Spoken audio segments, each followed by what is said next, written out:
Bonjour et bienvenue dans le Cloud Screener, le podcast qui navigue parmi les nuages. Je suis comme d'habitude avec mon hitman de la communication, monsieur Jérôme Blin. Bonjour Jérôme, Bonjour à tous. comment vas-tu? Ça va très bien, encore une fois. En fait, je vais me répéter, mais il fait tellement beau qu'il faut se la péter, surtout pour ceux qui sont en hiver, qui sont en France. Donc, il fait environ 30 degrés, il n'y a pas un nuage, et je me baigne régulièrement, donc ça va très Oh là bien. là, le détail un peu trop, trop Ouais, là, révélateur. là, c'est tout much. Là. Et à part toi, donc Jérôme, je suis avec quelqu'un qui partage le climat européen comme moi. Christophe Nart, Dis-moi. CEO chez Bonjour à tous. Prométhée. Bonjour à Bonjour, tous. bonjour, Et bonjour Christophe. merci. De rien, de rien. Je suis très content de t'inviter. Est-ce que tu peux te présenter rapidement, s'il te plaît? Oui, rapidement, c'est pas forcément ma spécialité. Disons, je suis directeur général délégué donc, de Prométhée Technologie et Ingénierie. Et donc on parlera peut-être un peu plus de l'entreprise. Et donc j'ai un profil, enfin le fait qu'on se comprenne, les data centers, etc., ça a été un peu mon outil de travail pendant quelques temps, mais du côté académique. Puis après, j'ai découvert les, les joies du privé, évidemment, que ce soit dans le conseil, avec, avec toujours ce que j'ai fait. J'ai un profil sciences physiques, c'est-à-dire calcul scientifique et informatique, ce qui commence à intéresser tout ce qui est le conseil, les banques, etc. Où on vient avec d'autres notions, d'autres façons de travailler, des outils qui sont éprouvés en recherche depuis des dizaines d'années, un peu comme la folie autour du big data et de l'IA. C'est souvent des outils d'analyse assez, je vais pas dire simples, mais du quotidien. En physique, on appelle Ouais. ça du traitement du signal, hein, par exemple, et de l'administration système pour aller plus loin. Et donc voilà, et je suis resté dans ce milieu informatique, même si c'était pas forcément ma passion. C'était un outil qu'il fallait maîtriser. Et au fil des années, moi, je me suis rendu compte, avec d'autres, hein, je pense que vous aussi, que finalement tout ça, il y avait un côté tuning, c'est-à-dire que c'était pas forcément maîtrisé, qu'il fallait mettre il y avait un côté un peu bourrin, une approche un peu forcée. Et donc, l'entreprise, on en parle un peu plus, s'inscrit aussi dans une meilleure maîtrise, un peu de, comme on le dit, de souveraineté technologique. Et donc, comment dire, une approche de rationalisation qui vient un peu du parcours académique, quoi, qui n'est pas forcément classique en entreprise d'ailleurs, et encore moins dans le numérique. Je pense pas que vous ayez rencontré beaucoup de gens avec un profil similaire, hein, sans vouloir se Non, mettre en tout à avant. fait, tout Voilà. à fait. Vous l'avez compris, hein, Christophe n'est pas chez un Claude. Il n'est pas intégrateur. Il est peut-être formateur, hein. On va le voir un peu plus C'est tard. ça.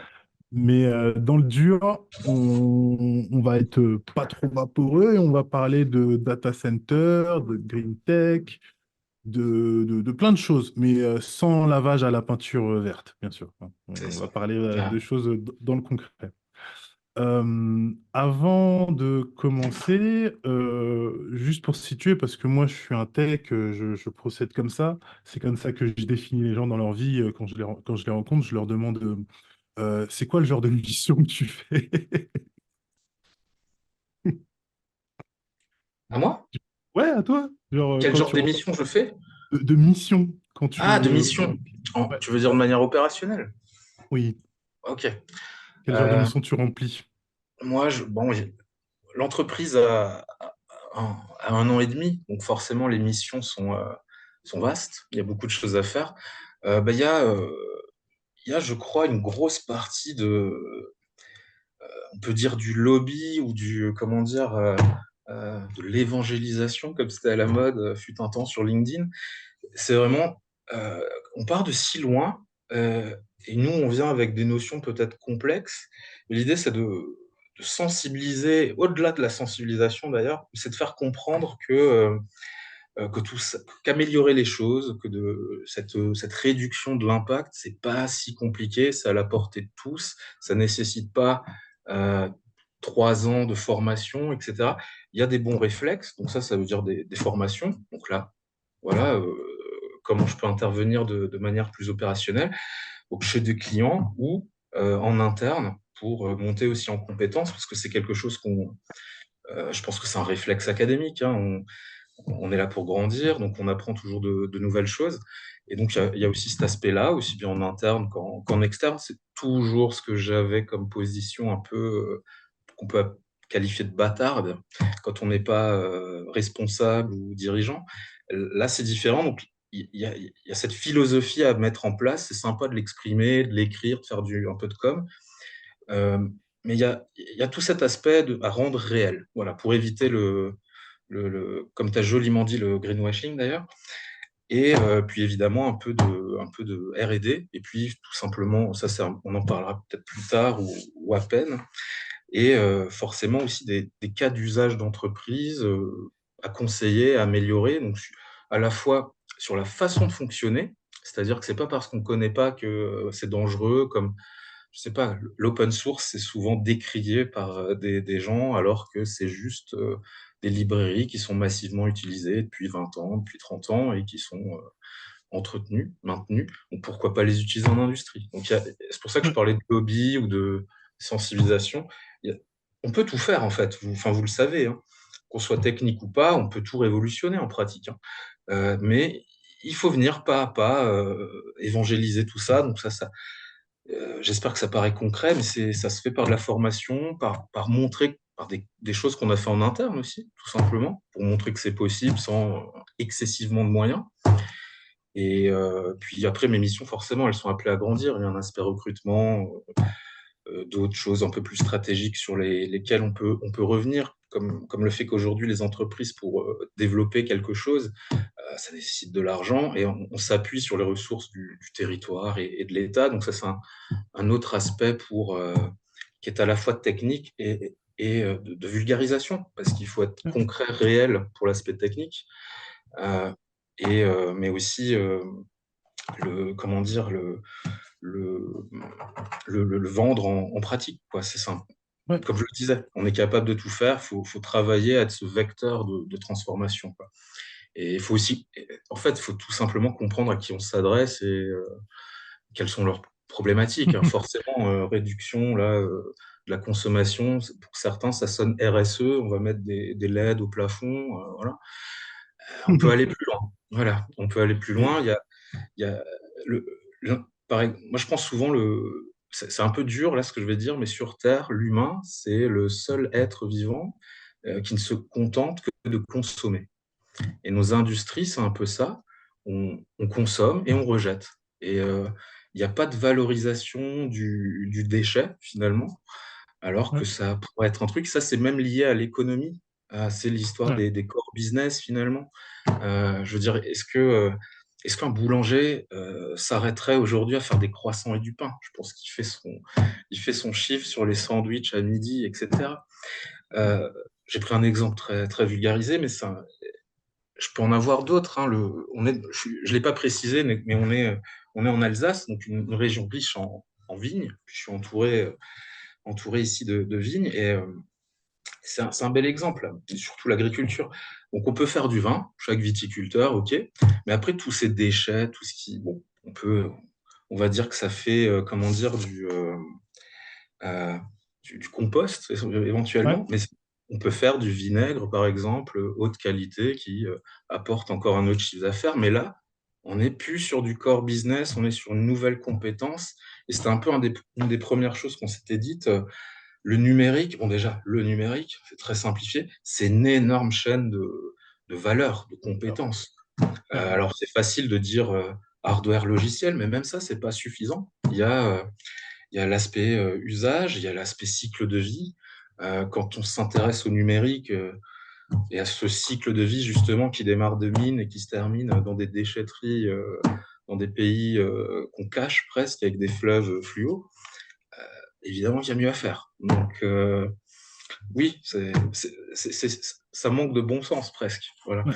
Et Et concrètement, je m'appelle Jean-Claude. Je suis CIO dans une boîte française quelconque. On a notre petit data center privé Ouais. dans la banlieue parisienne, par exemple. Et on utilise aussi, disons, du AWS. Et bon, AWS, je leur fais confiance, bien sûr, sur leur calculateur de CO2 et tout ça. Mais pour mon décès privé, il faut que bah, j'optimise ça par moi-même et que je comprenne les choses. Prométhée, clairement, peut m'aider dans ce genre de choses. Clairement, oui, oui, c'est ce qu'on commence déjà à faire, même si on le dit pas trop fort, hein. Mais pour tout ce qui est électronique, aujourd'hui, quel que soit le cas, un data center ou en industrie, des machines spéciales et des chaînes de machines spéciales en production et autres, on a une densité d'intégration qui fait on peut plus intervenir avec un multimètre, hein, je le fais simplement. Voilà, donc nous, ce qu'on fait, c'est d'être une petite équipe R&D miniaturisée qui intervient justement sur ce matériel. Et qu'est-ce qu'il y a à prendre en compte? Il y a, pour réduire déjà la facture, hein, parce que c'est ce qu'on propose hein, finalement, c'est déjà de s'intéresser au refroidissement. Voilà, je vous apprends rien, l'électronique, il y a quasiment toute la puissance électrique qui se retrouve en chaleur, hein, quasiment tout. Donc, il faut refroidir. Et puis, j'ai cité le problème suivant, la chaleur. Donc, la chaleur, hein, on peut l'imaginer un peu comme les grosses usines qui dégagent au minimum de l'eau évaporée. Mais pourquoi pas la réinjecter dans quelque chose qui a besoin, voilà, on parle après d'hydrogène, enfin, je veux pas tout mélanger, mais ça nécessite d'énormes quantités de chaleur. Ouais. Voilà, il y a des choses à faire. Et alors, qu'on soit d'accord, hein, la chaleur, ça s'additionne pas, hein, mais on peut aussi aller encore une fois, vers de l'agriculture, parce que c'est souvent, c'est intéressant, bon, c'est peut-être du marketing, mais c'est intéressant de mélanger l'aspect industriel, froid, et le côté vivant de l'agriculture, quoi. Oui. Et, voilà. Mais ça, concrètement, sur Oui. différents aspects, c'est faisable. Quand on dit différents aspects, c'est déjà administrativement. Est-ce que les autorités diraient oui, bien sûr, allez-y, faites-vous plaisir, branchez-vous à notre piscine municipale ou quoi d'autre? Est-ce que politiquement, le maire se dirait pas non, non, ça ne me regarde pas, etc. Est-ce que techniquement, le fait qu'il faut mettre un gros câble de chaleur d'un endroit à un autre, ou faire passer ça, ou mettre un décès en ville, ou enfin C'est une enfin, moi, révolution. je vois tellement de barrières en fait qui sont pas, comme tu disais tout à l'heure, tout est possible, on peut tout faire aujourd'hui, hein. Maintenant, voilà, faut mettre les choses en concret et je vois tellement de barrières concrètes qui sont finalement humaines en fait. Est-ce que toi, Oui, tu vois les choses dans le même angle? bah, c'est pour ça que je parlais de ce côté lobby et d'informer un peu plus D'accord. les gens. Et puis, une autre difficulté, tu l'as dit, c'est humain. Je crois que la stat dans les entreprises pour prendre une décision, c'est entre 8 et 9 personnes. Alors, t'imagines le temps, t'imagines les profils différents et ce côté téléphone arabe où finalement les choses se déforment, on ne sait plus pourquoi, quelle est la proposition. Donc, nous, on développe pour faire simple, hein, avant de parler, de venir avec des estimateurs comme beaucoup font, y a rien de plus concret que la mesure. Et donc nous, physiciens, forcément, la mesure, c'est pas juste un multimètre, hein, comme je le disais. Il y a d'autres aspects. Et puis, je peux y revenir, hein. Et puis, une des barrières quand même qui fait peur, vous allez pas vous brancher à mon informatique. C'est comme donner son téléphone à quelqu'un. Est-ce qu'on le fait vraiment? Euh, donc nous, on travaille à des protocoles non intrusifs. Voilà. C'est-à-dire non intrusif du SI. L'idée, c'est que l'ingénieur réseau, ce soit un peu à la fin ou dès le début, en tout cas, notre meilleur ami. C'est-à-dire qu'on ne le voit jamais, qu'on lui apporte plein de data intéressantes. Voilà. Et forcément, on l'a dit, on peut tout faire, mais il faut le faire progressivement. Donc ces mesures, elles se font. Moi, j'aime bien parler d'enveloppe. Finalement, on s'intéresse à l'enveloppe autour de l'électronique et de tout ce qu'on peut faire avec ça. Et il y a différents types de rayonnements, hein. La chaleur en est un. L'électricité fait des rayonnements, voilà, magnétiques, électromagnétiques. Je ne veux pas trop rentrer dans les détails, mais il y a une quantité. Là, c'est l'intérieur. Et après, tu peux aussi t'intéresser avant-après. Donc là, ça te donne des indices, pas juste des indicateurs de fonctionnement et de consommation, hein. C'est pas comme l'ordinateur de bord sur une voiture qui indique 3 litres, 8 litres, 10 litres. C'est arriver à, comment dire, c'est de l'analyse de flux finalement. On vient par Oui. là, puis progressivement, comme je le disais avec ce côté lobby et sensibilisation, on nous laisse entrer de plus en plus, forcément, puisqu'on vient faire mieux maîtriser ces machines et qu'elles consomment un peu moins. Alors, au départ, c'est vers des régimes d'éco-performance ou de rationalisation un petit peu. On n'est pas obligé d'avoir, au-delà du numérique, on n'est pas obligé d'avoir des moteurs surpuissants pour faire bouger pour tel ou tel mouvement. Et Ouais. puis, pareil, dans le numérique, on n'est pas obligé d'avoir des mastodontes de performance. Donc, ça se fait par du conseil, et nous, on aime bien parler d'économie de la connaissance, finalement. Et c'est comme ça qu'on va grandir, hein, parce que, je veux dire, moi, comme toi, demain, on ouvre une entreprise, on peut dire qu'on est constructeur de serveurs, par exemple. On peut le faire. Après, il y a 10 000 limites économiques, logistiques, etc. C'est pas et puis finalement, et c'est un peu ce qu'on sous-entend avec tout ce qui est, cloud, et cetera. On n'a pas, on a on comment dire? On va pas reproduire ce qui est déjà fait, voilà, qui semble ne pas fonctionner, en fait. Et voilà, moi je dis toujours que le voilà, ça tourne pas rond, tout le monde le sait, mais pour autant on tourne en rond, quoi. Et voilà. Et puis ça rejoint ce que par quoi j'ai démarré. 8 ou 9 personnes dans une entreprise qui doivent prendre cette décision. Il faut être, voilà, ça rejoint cette chaîne de valeur complexe. Voilà, faut expliquer. Et c'est pour ça aussi qu'on fait des formations sur la cybersécurité, ce côté numérique responsable, c'est mieux utiliser son ordinateur. Moi, je viens toujours avec la stat de Pôle emploi, parce qu'on ne peut pas dire qu'ils font du calcul scientifique ou autre. On leur a simplement suggéré d'éteindre leur ordinateur après les fins de journée. Bon, bah, ils ont économisé 1 million d'euros. Et c'était avant tous les débats autour de l'énergie.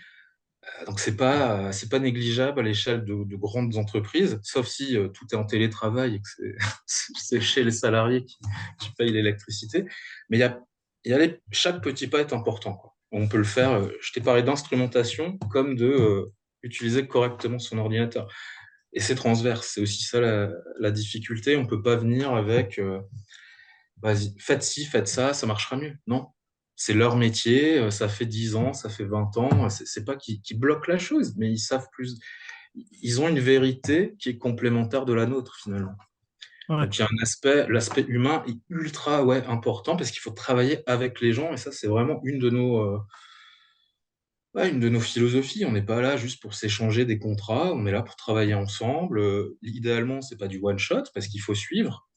Plus on Ouais. fait de mesures, je vous apprends rien, plus on peut faire un peu de prévisionnel. Et du prévisionnel, au-delà, rien que du prévisionnel sur ses consommations, c'est d'un intérêt comptable et autres, financier pour son pilotage. Et imaginons qu'on arrive à la conseiller pour consommer encore moins. Voilà.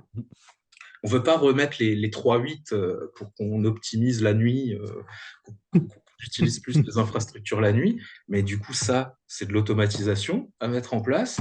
Et après, la journée, finalement, c'est c'est un peu de l'analyse et de la collecte de données. Donc, c'est un autre métier. Donc, il y a tout ça à changer. Puis, les personnes qui travaillent dedans n'ont pas forcément connu ça dans leurs études, hein. Ouais. Que ce soit même des écoles d'ingénieurs ou telle université. Moi, je vous parle d'instrumentation, comment dire, de collecte de données, etc. Vous vous rendez bien compte, il y a de l'administration système, il y a même, si on le fait au niveau massif, c'est énorme, c'est beaucoup d'infrastructures justement à maintenir, quoi, en tout cas performantes, pour pas venir avec une nouvelle couche de boîte noire qui consomme, quoi. Et j'ai pas forcément ce profil à la base. J'ai juste une culture physique qui fait que c'est un peu plus ouvert, c'est sûr. Après, dans l'entreprise, on est deux cofondateurs qui avons le même type de profil, c'est-à-dire doctorat en sciences physiques, justement, à des niveaux différents, et complété par un voyage en école de commerce ou faculté d'économie, où voilà, ça donne la couche de gestion, de finance un peu plus marquée, qui est comme une entreprise, en fait. Enfin, moi, je vous apprends rien. Vous faites pas que cette vidéo. Voilà, vous avez pas juste préparé cette vidéo. Il y a plein d'autres choses à côté. Et il me semble que c'est aussi, moi, je sors ça à chaque fois. La première leçon en économie, c'est de diversifier ses sources de revenus. Donc, nous, on part toujours du principe, tu sais faire quelque chose, tu sais l'expliquer. et tu sais l'apprendre, tu sais le transmettre pour que les autres, après, t'épaulent ou idéalement te dépassent d'ailleurs, ou toi te libèrent sur autre chose. Donc on est dans ce, vous l'avez L'économie de la compris, connaissance. voilà, l'agrégation des compétences pour aller plus loin, et ça, on ne peut pas le faire seul, hein. C'est avec les clients aussi. On connaît bien évidemment les contextes, vous les connaissez, on sait comment les améliorer, mais il y a la réalité, qui est parfois économique, quoi, parfois lié au modèle d'affaires, parfois lié à la logistique. Et ça, c'est des informations certes difficiles à avoir, donc c'est pour ça qu'on y va pas à pas. Progressivement, je pense que c'est une approche plus concrète parce que on ramène petit bout par petit bout, un peu comme le petit pousset qui ramasse chaque petit morceau, quoi, et qui retrouve son chemin. Ok. Je te remercie, Jérôme. Est-ce que tu as une, deux ou trois questions même?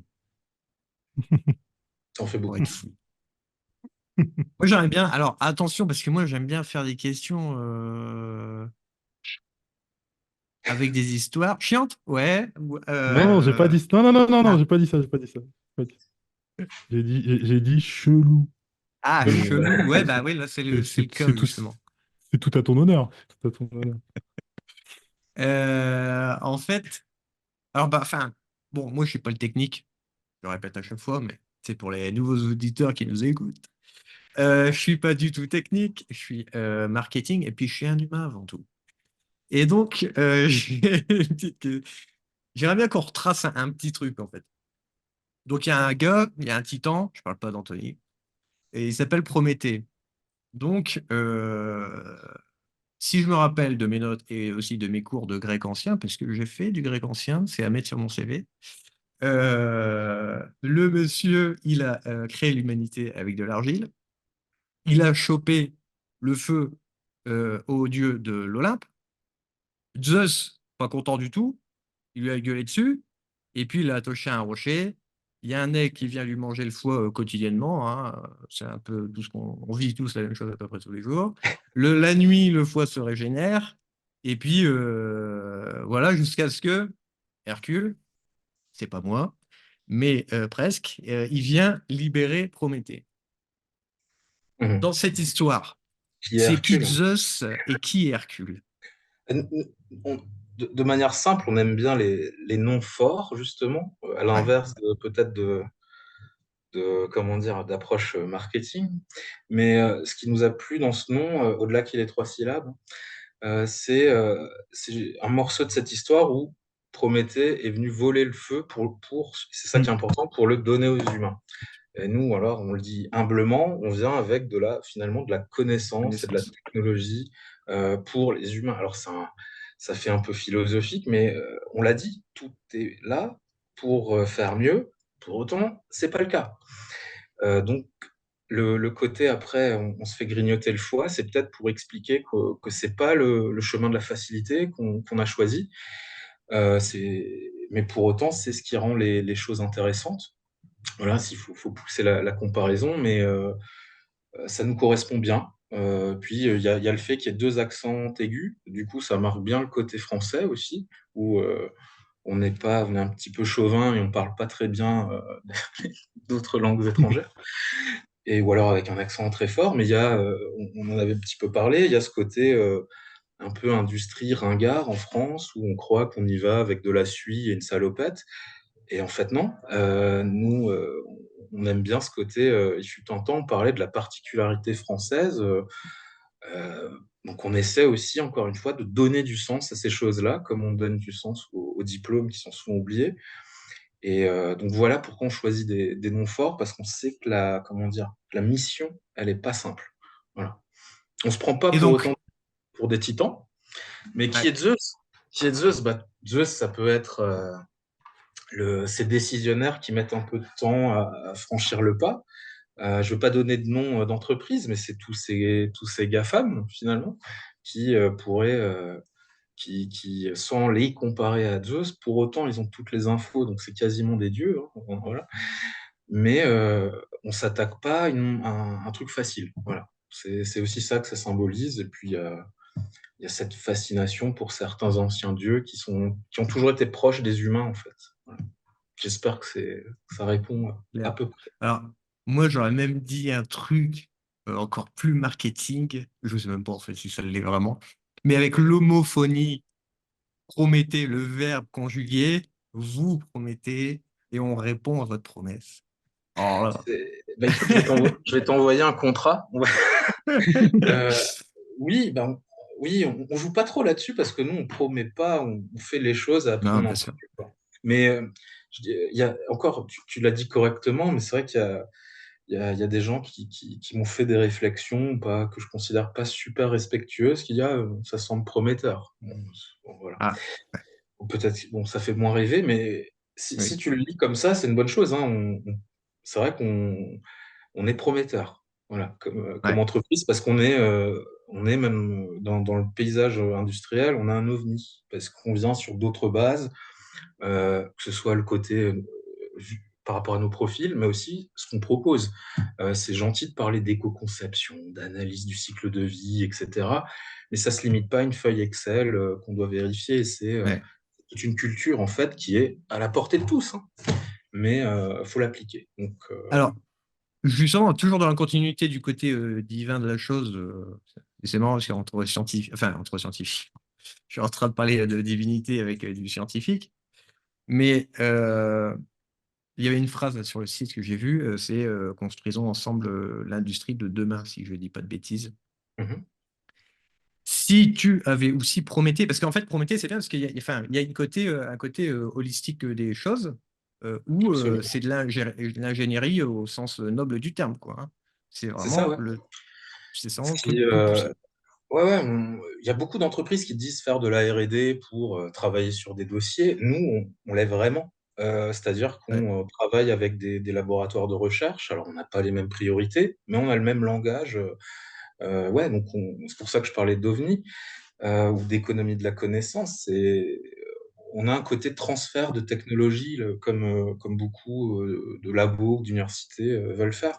Et c'est ce qu'on fait. On vient utiliser des choses qu'on connaît par le passé, mais dans d'autres domaines. Et donc on est, pourquoi pas, un accélérateur vers différentes transitions, hein. Transition énergétique, transition pourquoi pas technique, hein, pour s'éloigner de ce côté core business où on perd trop. Je crois qu'on perd trop de choses, on perd trop de savoir, on n'internalise plus.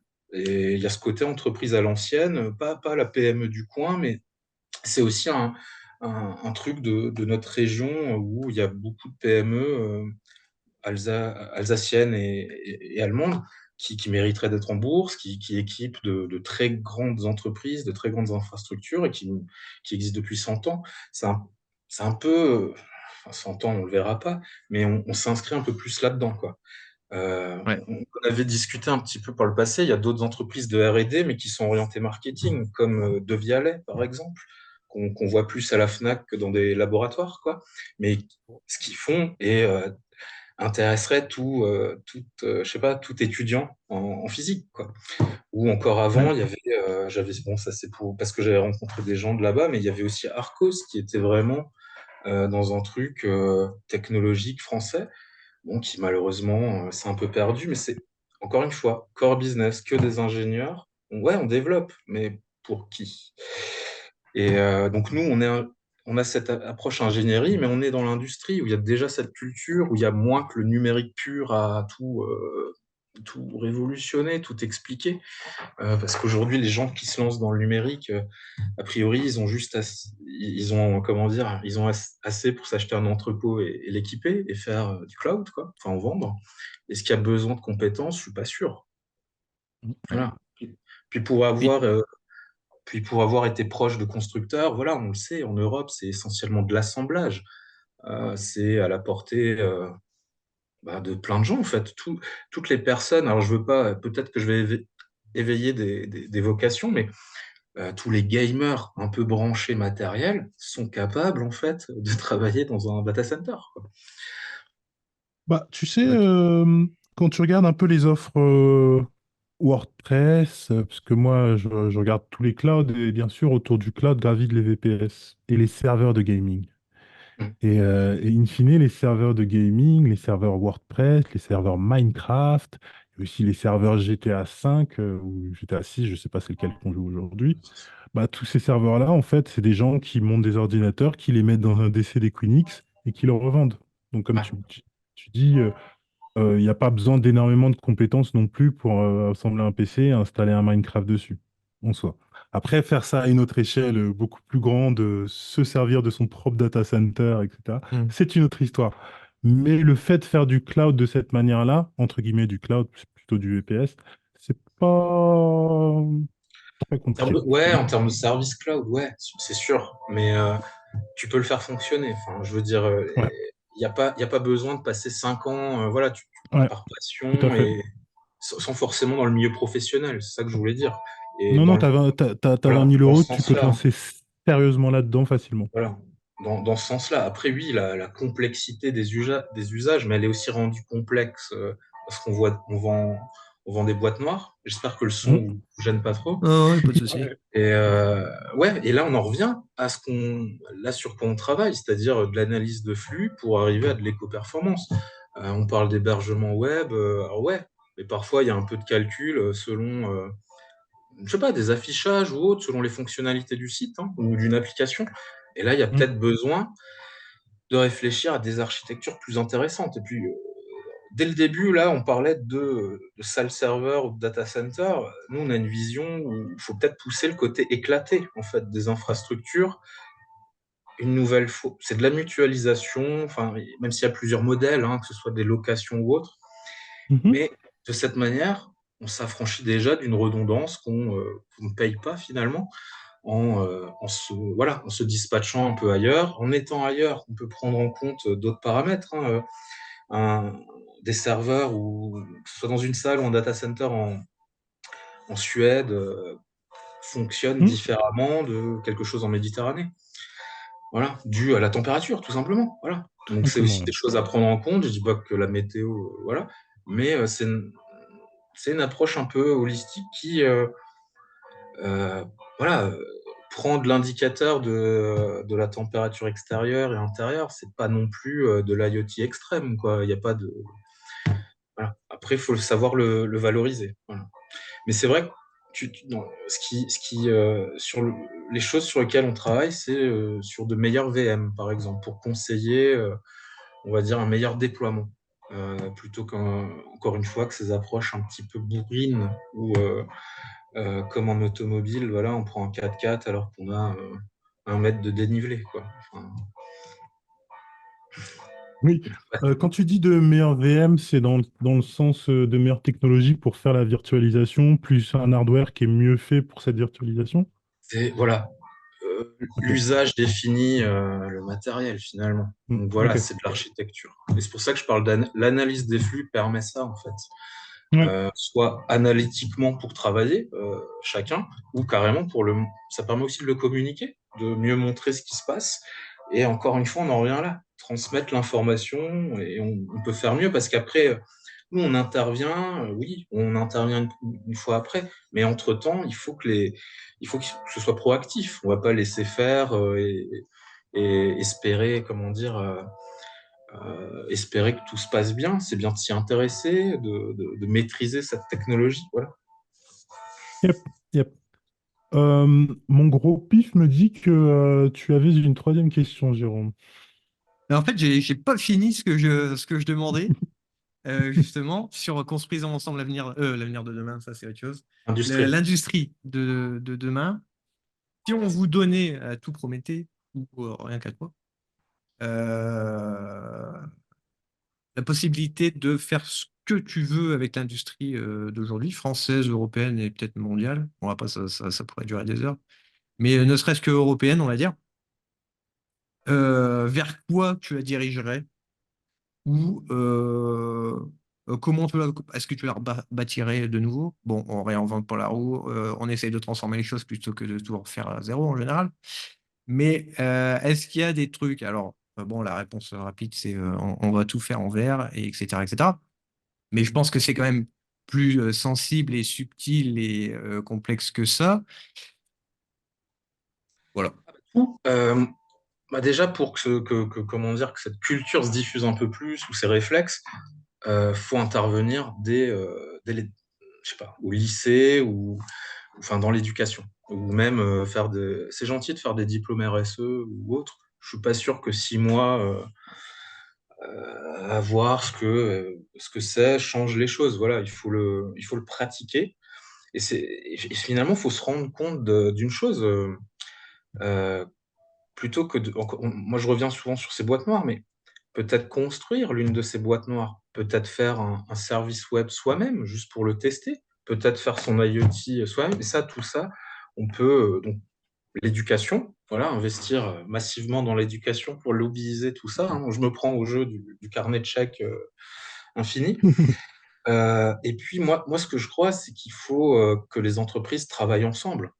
Alors ouais, c'est compliqué et faut s'éloigner du core business, voilà. Et ça, c'est de la restructuration.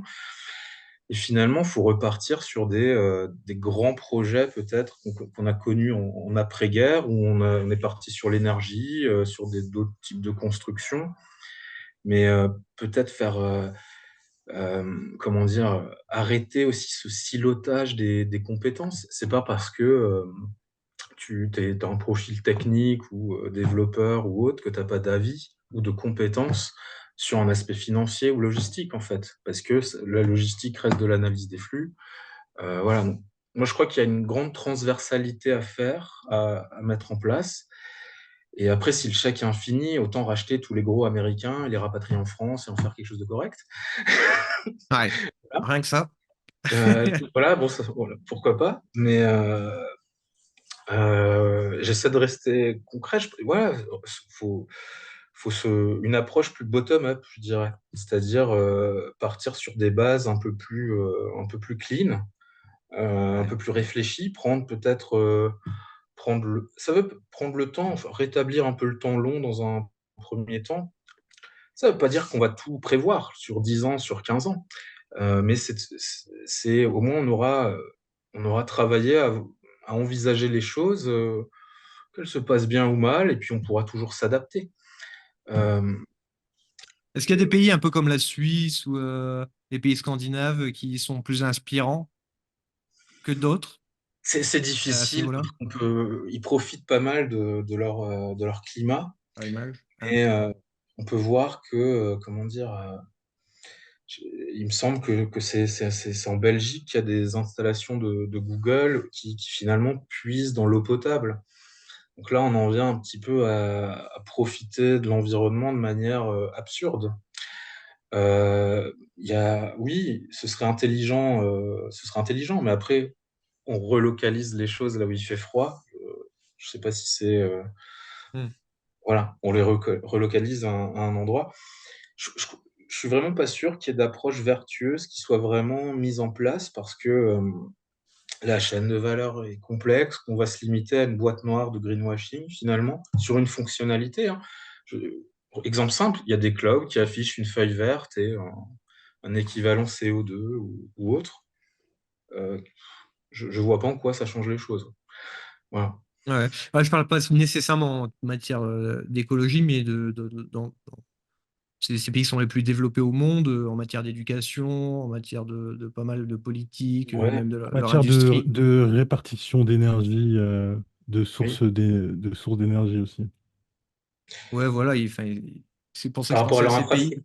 Oui, bon, après, après, du côté anglo-saxon en Europe, il y a toujours ce côté mutualisation qui est un petit peu plus accentué qu'en France. Et puis, il faut être honnête, hein, l'usage du numérique par rapport à la France, en Europe, je ne veux pas dire qu'on est les derniers, mais c'est pas si développé par rapport à ailleurs, hein. Il y a beaucoup moins Ouais. de fractures numériques, là, si je puis dire. Ouais, ouais. Pays de C'est l'Est, ils sont bien mieux développés au niveau civil, numérique, etc. que c'est nous. ça. Clairement. Aucun doute là-dessus. Dans tout, dans l'usage, dans tout. Donc forcément, bah, je te parlais de culture, enfin je vous parlais de culture. Bah, là-bas, il y a déjà une culture, et puis il y a ce fait que dans le Nord, on est un petit peu plus proche de la nature par, je sais pas, c'est leur façon de vivre, hein, c'est un mode de vie aussi. Euh, Après, le problème de la France, c'est que tout est centralisé à Paris, comment dire, même les data centers. Enfin, et on en vient à des problèmes assez, comment dire, on se mord la queue parce que maintenant, l'air est, enfin, les data centers polluent en particules fines des villes. Voilà, je pense à Aubervilliers, par exemple, où là, c'est comme laisser un Hummer tourner, quoi, qui crache des particules. On en revient à ça. Donc là, c'est structurellement, on va pas délocaliser Paris en dehors, et ça l'est parce que les fibres, voilà, les connexions Ouais. sont là. Donc il y a beaucoup à changer, mais puis je vois aussi, je vois quand même qu'il y a de plus en plus de petits data centers qui se construisent. On n'en entend pas, c'est pas qu'on n'en entend pas parler, mais c'est du B2B, c'est pour euh, comment dire, des choses plus locales. Parfois, il y a que 400 racks, hein, c'est pas non plus super massif. Mais il y a un besoin là-dessus, et le fait que ce soit pas éloigné, euh, encore heureux que c'est en France, c'est aussi un- quelque chose que les industries recherchent, hein, ou les gens. Même Ouais. d'ailleurs, je pense qu'en tant que particulier, si on sait que c'est stocké à 200 km de chez soi, un peu comme la nourriture et le localisme, c'est ça séduirait.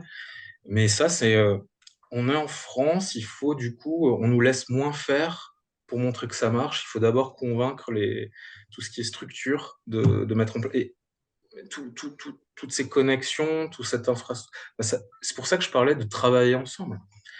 On ne peut pas le faire seul. Voilà. Mais pour tout révolutionner, il faudrait tout retracer. Et pourquoi pas, comment dire, éclater ces infrastructures plutôt que de les centraliser autour des gros nœuds de connexion, finalement. Voilà. Ah, c'est marrant parce C'est qu'avec vrai. l'Alsace, région très chère à mon cœur, puisque j'y ai vécu, on en a déjà parlé en off, peut-être, enfin, c'est ma région de France préférée. Moi, je vois pas mal, enfin, c'est une région à très très haut potentiel, selon moi, étant donné que bah, il y a la Suisse, il y a l'Allemagne à côté, enfin, il y a énormément d'argent. Il y a l'axe rhénan, enfin, il y a tout, quoi. Ouais. La Et, banane bleue. ouais. Et ben ce genre de région, selon moi, devrait être un peu plus. Elles sont déjà bien développées parce que. Alors, dans les chiffres, l'Alsace, c'est pas la région la plus riche de France, je pense pas, mais Quasiment. c'est pas mauvais, quoi, Oui, oui. quand Ouais, ouais, quand on y vit. ben, tu vois, on en revient à ce côté culturel où il y a déjà les infrastructures de transport, d'électricité entre Luxembourg, Suisse, Allemagne. Et du coup, il y a encore beaucoup de sites industriels qui sont moteurs, hein, de changement, hein.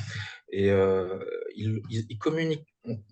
Ça communique moins parce que c'est du B2B, encore une fois, mais et par la force des choses et des factures, euh, beaucoup de gens s'y intéressent, mais il faut franchir le pas, il faut apprendre aussi. Et on nous laisse de plus en plus, en tout cas, on nous écoute et on nous laisse de plus en plus pénétrer ce genre de marché. Et ouais, ouais, moi je présente souvent l'Alsace-Lorraine, hein, parce que Ouais. enfin, c'est assez proche. Surtout qu'on avait, enfin, que la Moselle, hier, c'était encore férié ici, par exemple. Il y a un gros potentiel industriel qu'on compare comme un petit Toulouse, hein.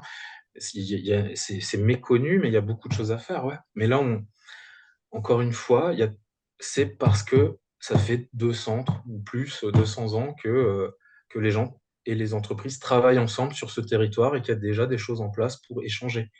Euh, je pense, c'est un exemple tout bête, mais Mulhouse, qui n'est pas super populaire, ça a été là où il y a eu le premier chemin de fer pour du business entre la France et la Suisse. Voilà, c'est le premier. Et donc, ça a été, on oublie que ça a été pionnier, c'était pour plein de choses en plus, hein. On appelait Mulhouse un petit Manchester, hein. Donc, il y a une vraie culture industrielle. Il y a plus que les bâtiments, mais il y a toujours cette envie. En tout cas, il y a des gens qui essaient de revigorer tout ça, mais c'est pour dire que tu sens ce potentiel parce que ça a existé, en fait. Voilà. Et Ouais, donc, on a moins carrément. d'infrastructures à mettre. Là, il faudrait juste ramener un peu plus de connexion, à la limite, pour le côté serveur, etc.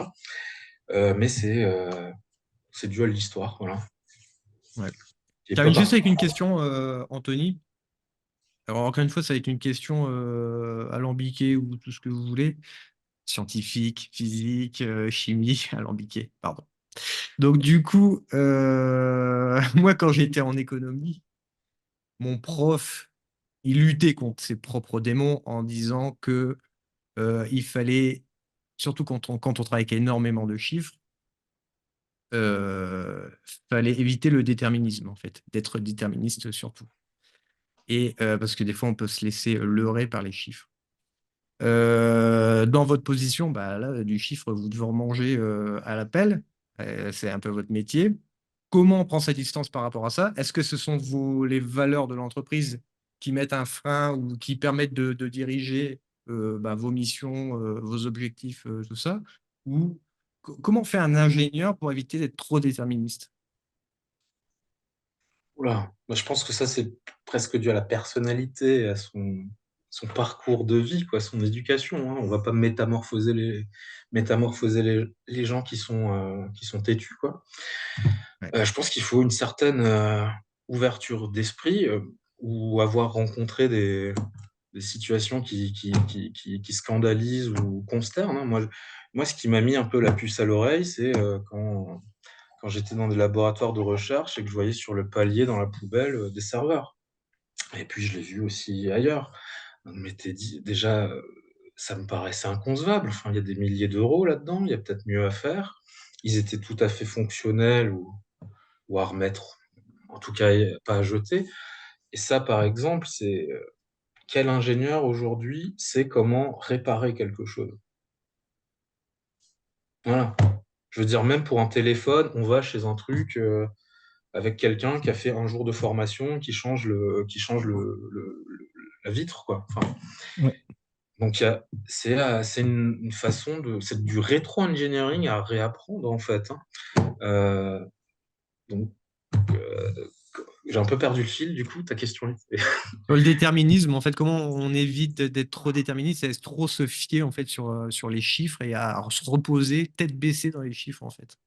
Bon, déjà, il faut qu'ils viennent de, comment dire, pas juste d'une source, voilà, parce on en arrive, comme dans les IA, à une forme de surapprentissage et on est trop déterministe sur un détail. Mm, mm, Mais bah, je pense que ça fait simplement partie comment dire, d'une qualité de prise de recul, d'analyse, hein, et c'est pas juste comment dire, de s'éloigner de ce qu'on a fait, mais de voir dans quoi ça s'inscrit.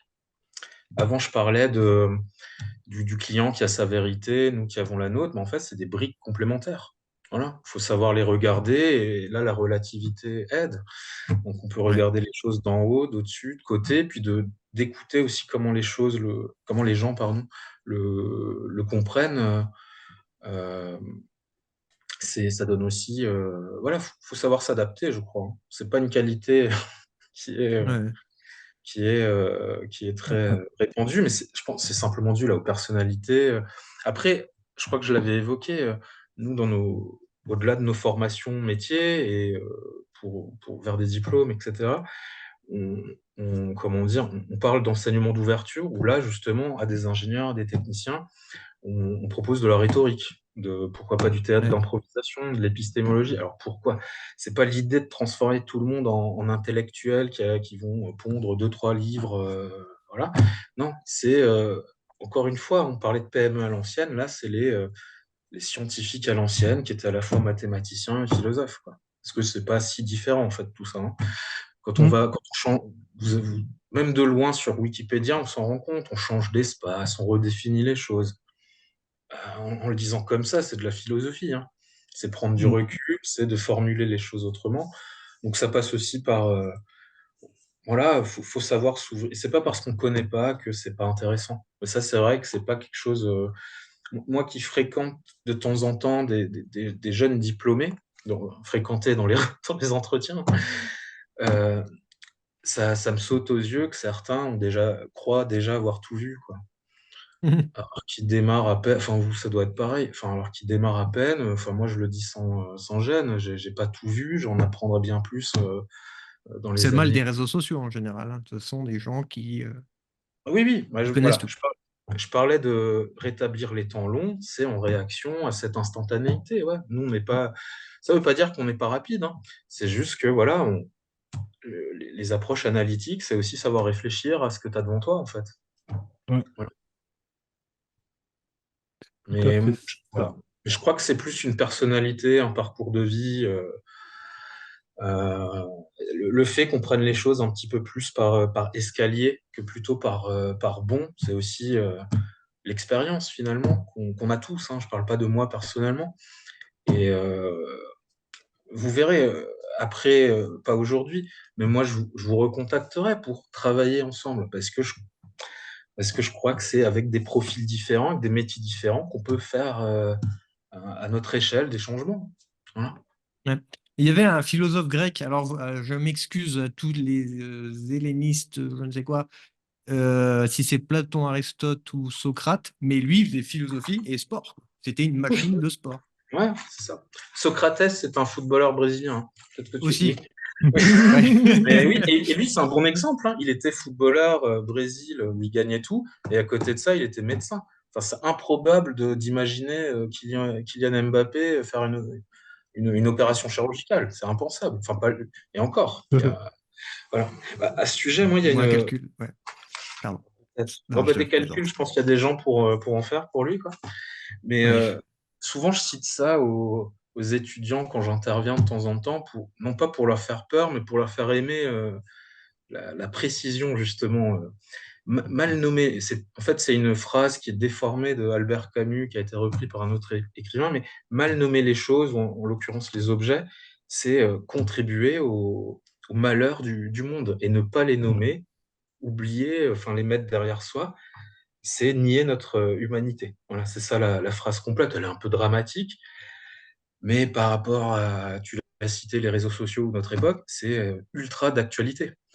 Et pour continuer là-dessus sur le côté étudiant, moi j'ai été frappé l'efficacité du greenwashing où en fait ils ont super peur quoi, pourquoi travailler là-dedans alors que bon, il va rien se passer, il y aura plus de téléphone, on communiquera par CB. Enfin, et ça, oui, voilà. Après, on peut comprendre, mais je suis assez étonné que dans des milieux d'ingénierie, il y a ça, quoi. Il y a un flip plutôt que d'avancer et d'essayer même. Alors qu'à cet âge-là, on n'a pas une vision de tout. On pourrait presque se dire qu'on peut tout sauver, justement.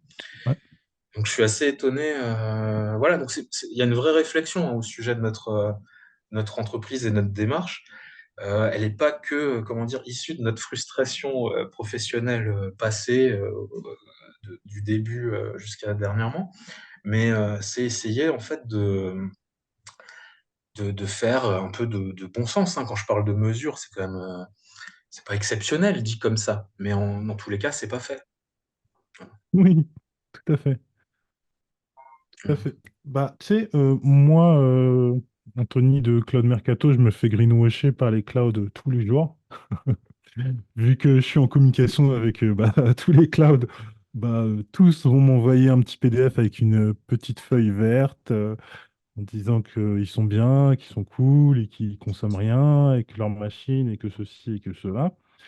Et au bout de je sais pas combien d'années, j'en viens à intégrer la chose comme quoi, si un data center est bien fait, si un data center est bien placé, il peut même être bénéfique sur certains aspects. Je dis pas qu'il va capturer du CO2, il faut se calmer, mais il peut être bénéfique à l'endroit dans lequel il est et plus encore si certaines choses sont respectées.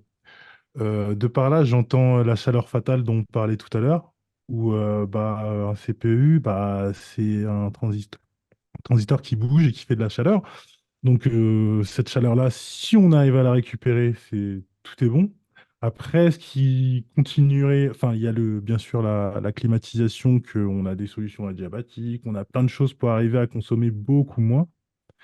On peut rajouter des panneaux solaires, on peut rajouter des bassins de rétention d'eau comme en Suisse, on peut rajouter pas mal de choses. La récupération du froid extérieur.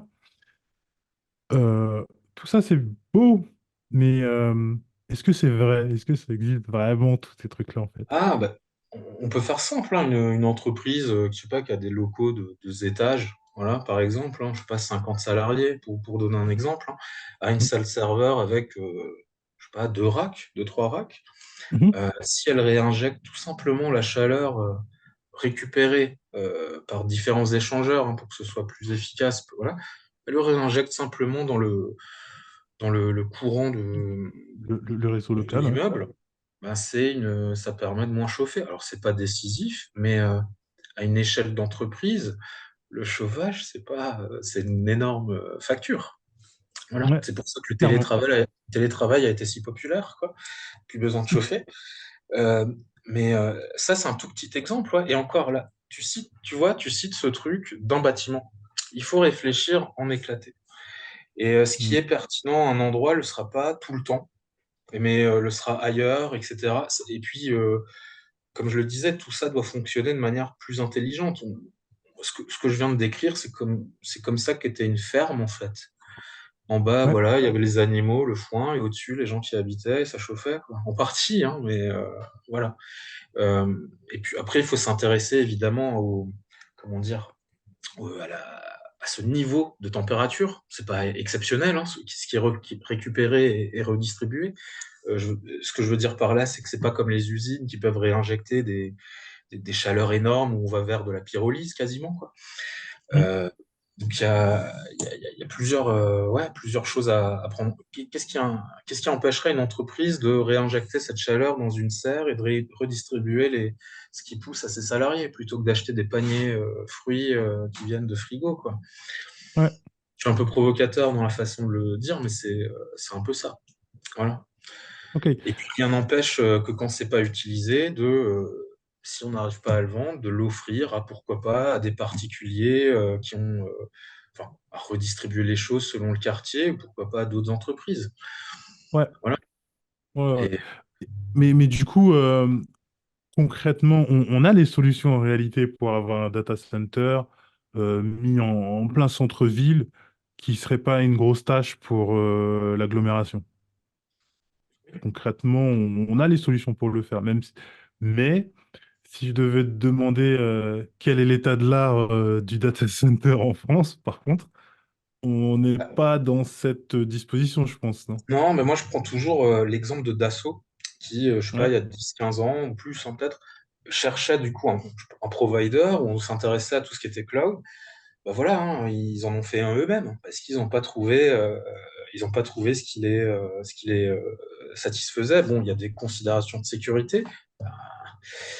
Ça prouve bien que voilà, il faut faire attention. Et du coup, ils l'ont fait eux-mêmes, ils savent le faire et maintenant ils le vendent. Et c'est le meilleur, enfin, pour moi, indiscutablement en France. Peut-être à voir en Europe, quoi. Et ça, c'est comment dire, c'est une forme d'économie de la connaissance, quoi. Ils savaient faire un truc, ils l'ont vendu.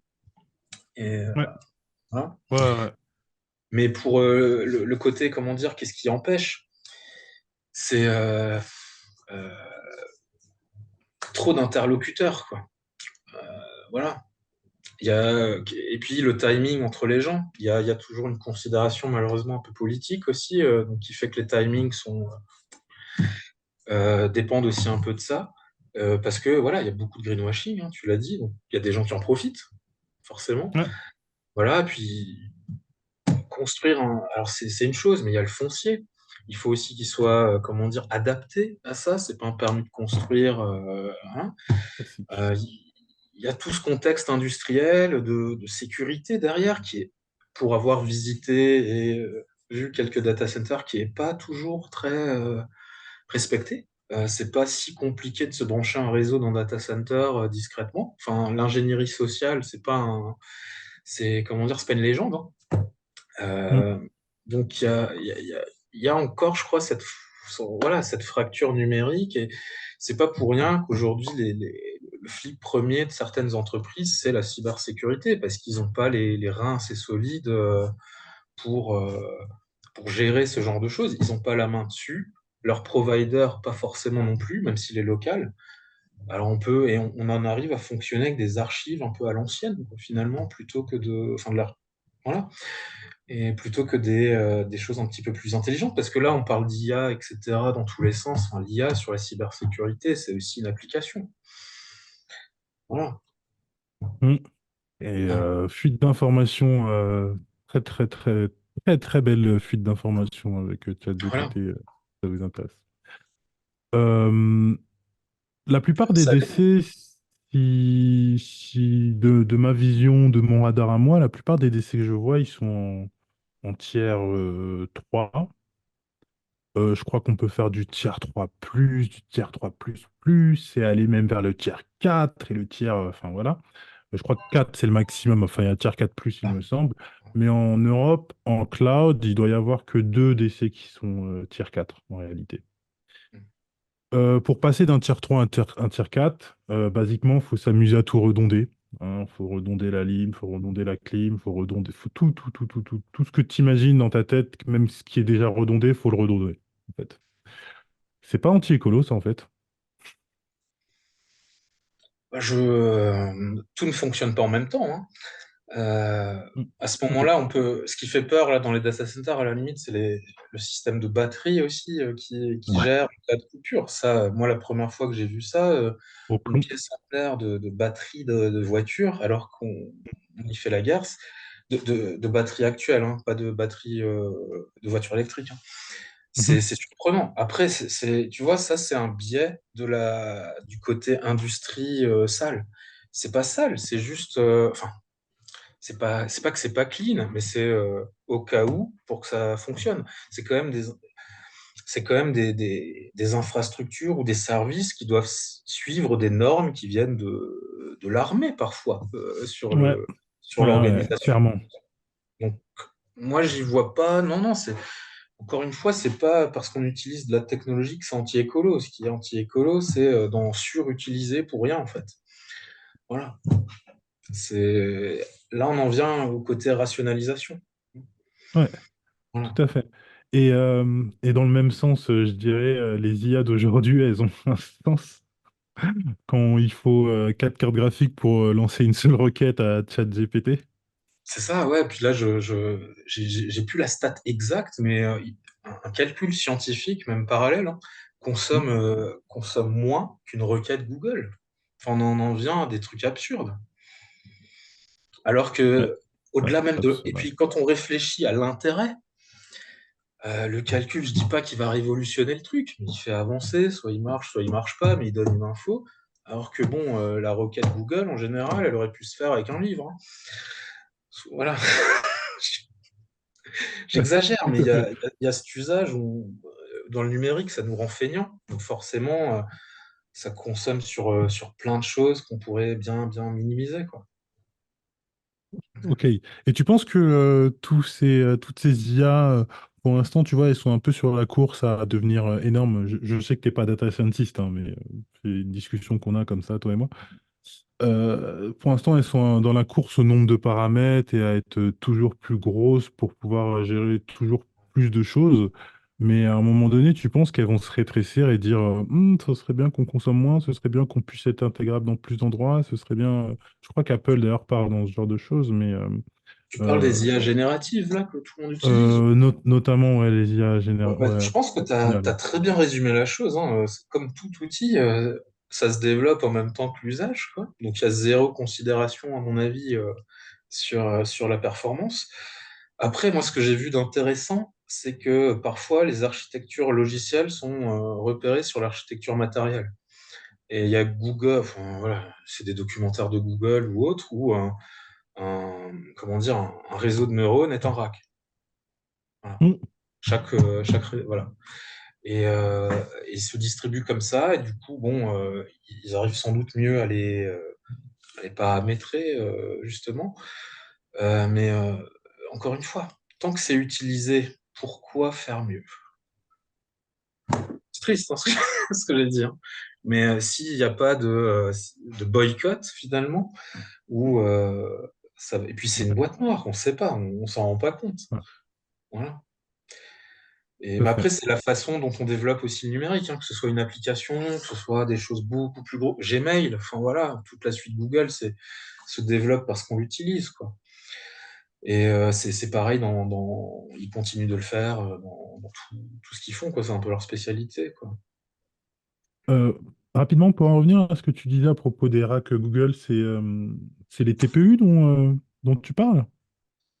Bah, écoute, j'ai été estomaqué par un documentaire qui faisait visiter en fait alors je sais plus dans quel état des États-Unis, mais qui se mettait à côté d'une ville en fait, Mhm. Et ça devenait, enfin c'était ma lecture, hein, c'était un peu plus large qu'informatique.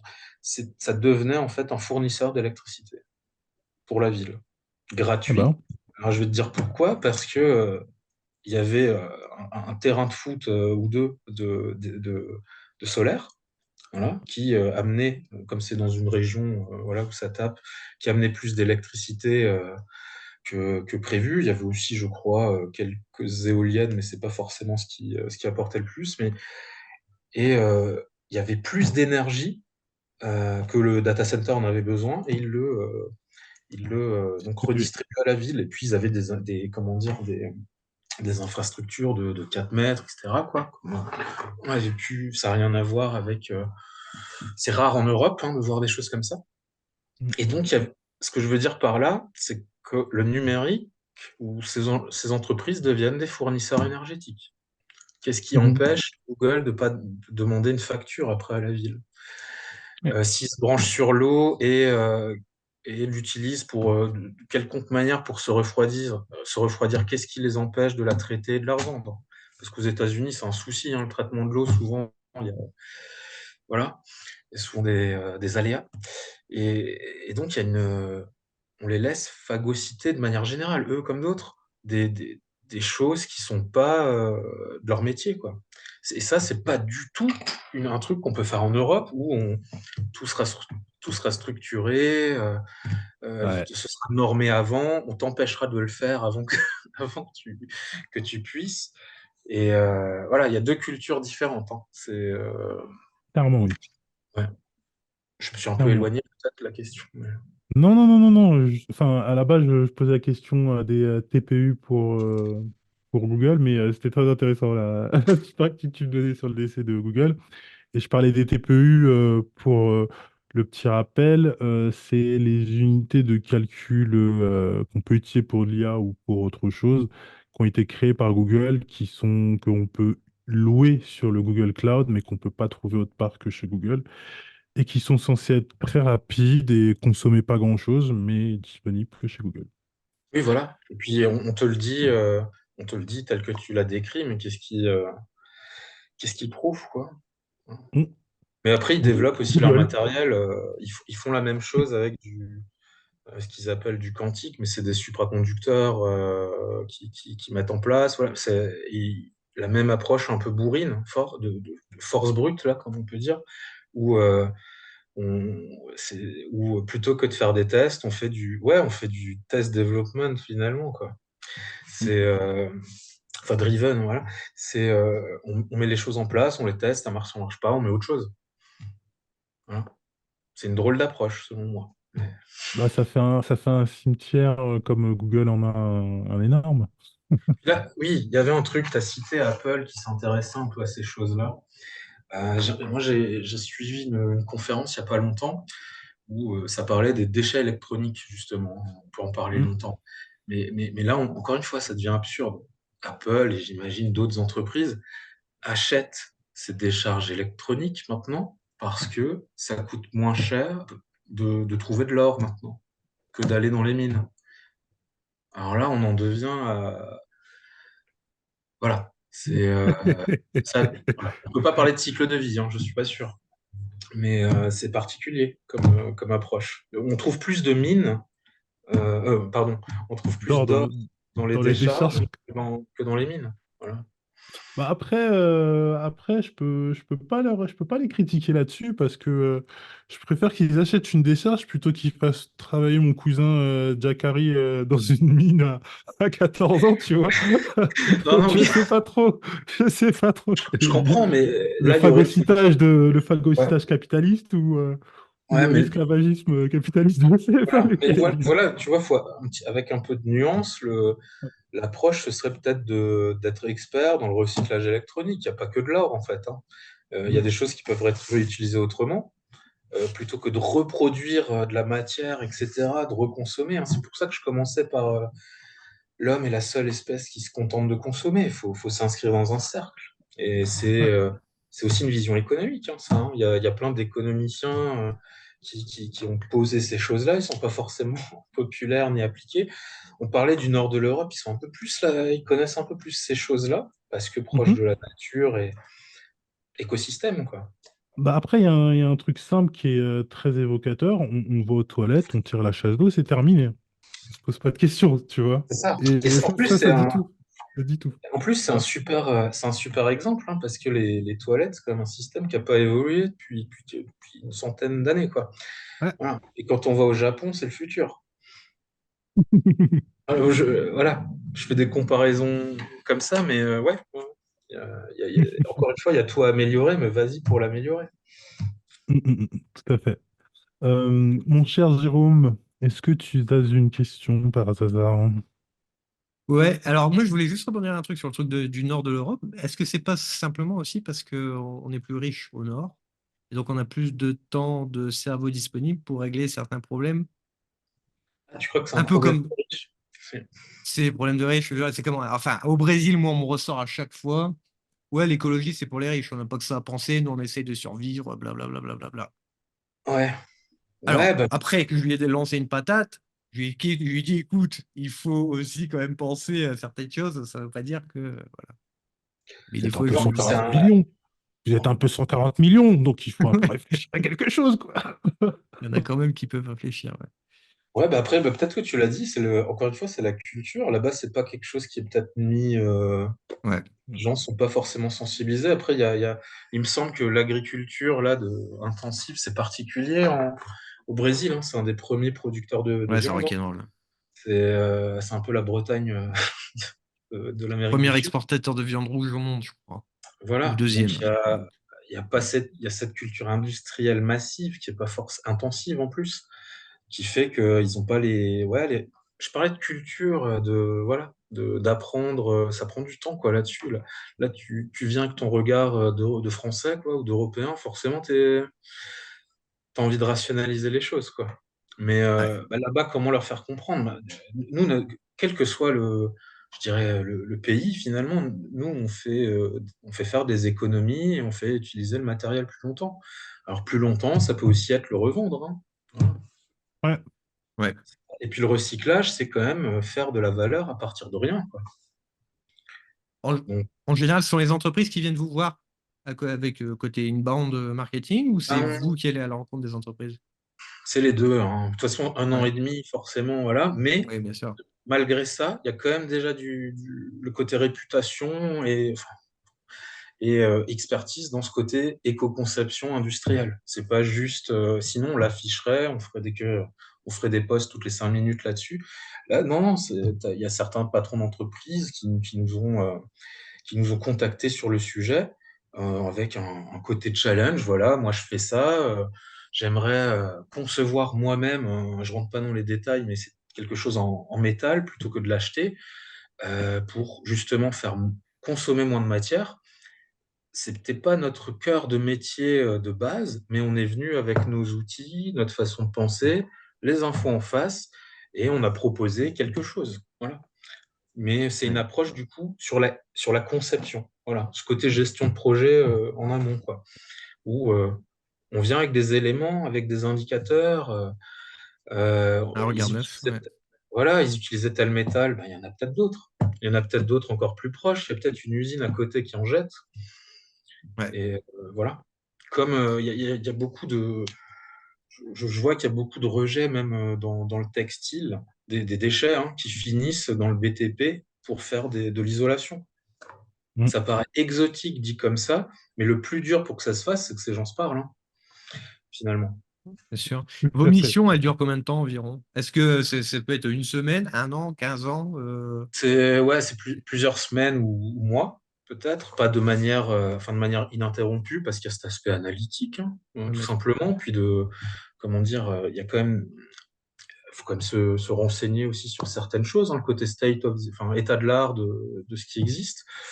Mais et puis donc voilà une durée d'études, voilà quelques semaines ou mois. Puis après on fait pas du one shot, donc l'idée c'est quand même de revenir améliorer les choses, soit pour comment dire se rendre compte que le message est passé, que comment dire que les économies ou l'amélioration qu'on propose est bien valorisé. Et là, du coup, on vient avec la casquette un peu communication, marketing, on donne des éléments aux différents services, parce que le côté technique et financier, ils ont compris, on fait baisser la Mhm. facture, vous maîtrisez un peu mieux les choses, mais après, ça mérite d'être partagé.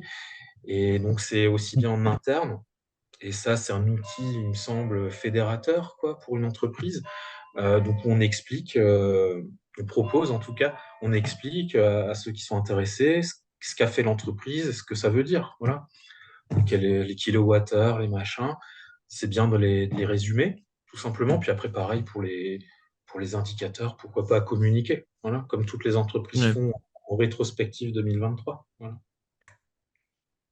Dernier, allez, un petit truc, c'est ma femme qui m'en a parlé. C'est une information TikTok BFM TV de haute qualité. Donc j'aimerais bien savoir un peu plus de la part d'un physicien, pas astrophysicien, mais physicien. Peut-être que ça peut aider.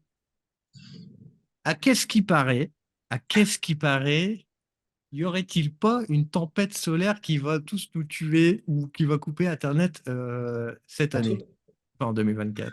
c'est vrai qu'on parle de plus en plus des vents solaires comme Ouais, comme un, comment dire,